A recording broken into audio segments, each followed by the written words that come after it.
3, Fetch for three. Good. 2, Now going for two for the tie. And some trickery. How about that play? 1. Carter relaxed and smiling.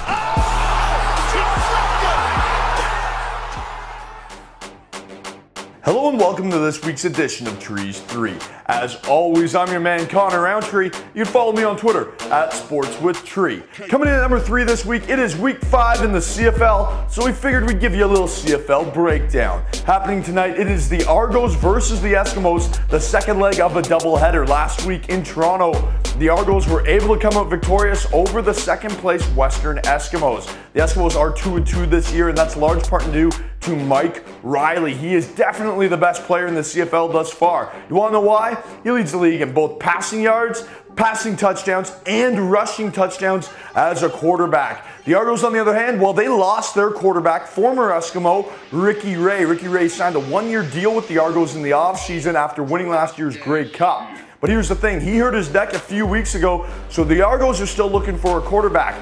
A lot of people think that the man to answer the bell is Johnny Manziel. He's currently a backup in Hamilton right now, and because of how well Jeremiah Masoli's playing, it doesn't look like Manziel's going to get much play time. It would be great for the Argos if they could bring in Manziel, not just for his on-the-field presence, but because he would definitely put a lot of fans in the seats at BMO Field.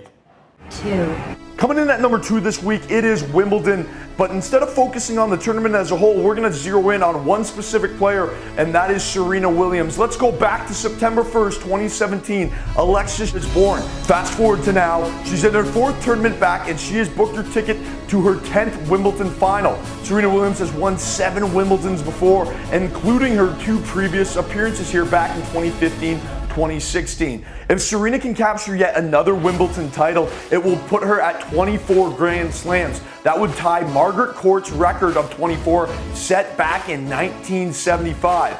Although Serena, well, she thinks she's got a lot more in the tank than just 24, but she knows she's got work to do at Wimbledon first. I don't want to limit myself, and I think that's what I was doing in the past. I was limiting myself, and it's just a number, and I want to get as many as I can. And starting with, I still have a match to win, so I'm not even there yet. What a great story it would be if the Supermom could come back and capture her 8th Wimbledon title. 1, Coming in at number 1 this week, it's got to be the World Cup final. That's pretty obvious. Croatia versus France. Now let this statistic soak in. Croatia has a population of just over 4 million people. Paris alone has 10 million, more than double of the entire population of Croatia. That's crazy. It would be great if Croatia could win this. I think it would be great for their culture, but the problem is they're playing a very young France team.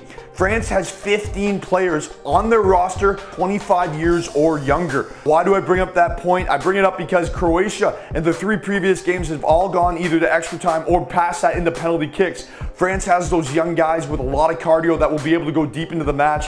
They've got a lot of talent. I think France wins this World Cup. I think they're going to be able to score a couple goals late, and I think that's what's going to be the difference. Thank you for joining us on this week's edition of Three3. I'm your host, Connor Roundtree. You follow me on Twitter at SportsWithTree. Now, because we talked a little bit of CFL football this week and we focused on the quarterbacks, I want you to tell me who is the leading passer in the history of the CFL. That's right, who has the most passing yards in CFL history? Cheers, you've made it to the weekend.